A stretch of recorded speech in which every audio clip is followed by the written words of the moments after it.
In order to calculate an average velocity, what we need is a displacement and a time interval. We are actually given the displacements in part A, but we're not given the time intervals. So our task will be to first find the time intervals. To do that, we might take the average velocity equation and solve it for the delta t. We can multiply both sides of the equation by delta t, so they cancel out on the right-hand side.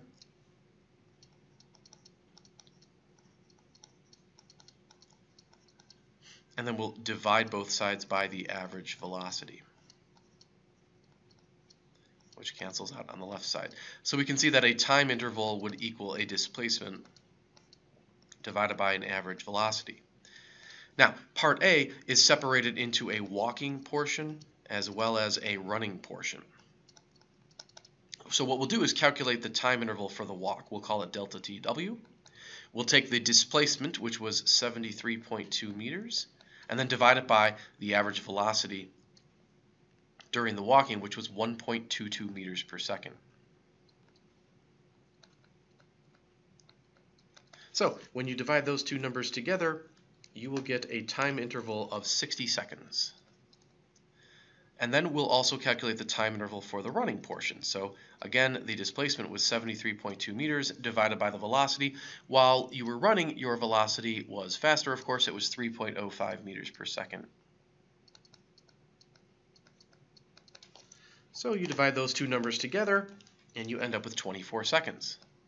Now, of course, your total time would equal the time interval while walking plus the time interval while running.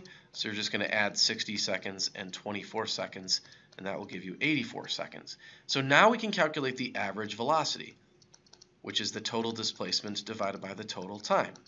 The total displacement was the 73.2 meters plus the 73.2 meters. That was for walking and running, and then we'll divide that by the total time of 84 seconds. So 73.2 plus 73.2 is 146.4 meters divided by 84 seconds. And when you work this out, you end up with about 1.74 meters per second. So this would be the correct answer to part A. Now in part B, we are also dividing the journey into a walking and a running portion. This time, however, we are given the time intervals as well as the velocities. So what we'll actually need to calculate here are the displacements during the walking and the running. So we'll come down here, we'll rewrite the average velocity equation. It's displacement divided by time. Multiply both sides by the time. They cancel out on the right-hand side. We can see that displacement will equal the time interval times the average velocity. Let's split it up into a walking and later a running portion. So while walking, the displacement would be the time interval. Now the time interval was 1 minute, but of course you need to convert that into seconds. So multiply that by 60 and you'll end up with 60 seconds.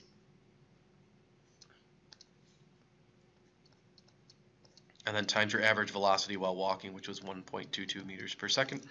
Multiply these out and you get 73.2 meters. Then for running, your displacement was the time interval. It was 1 minute, but again, multiply that by 60 to get it into seconds. And then you were running at a velocity of 3.05 meters per second. So you work this out, and you end up with 183 meters.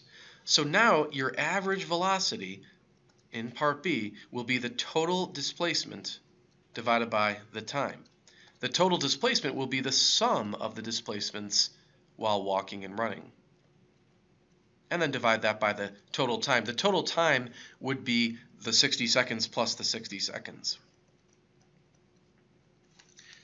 So the numerator ends up being 256.2 meters. The denominator is 120 seconds. And when you divide this out, you're going to end up with about 2.14 meters per second. So this would be the correct answer to part B of the question.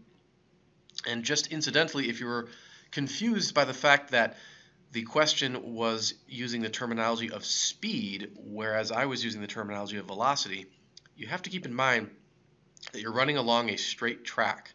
So as long as you're moving in a straight line, then your speed and your velocity will be the same. So that's just something to keep in mind. Part C asks us to draw a graph of x versus t for both cases, but chances are your homework system doesn't actually require that. So we're just going to leave the answers for part A and B.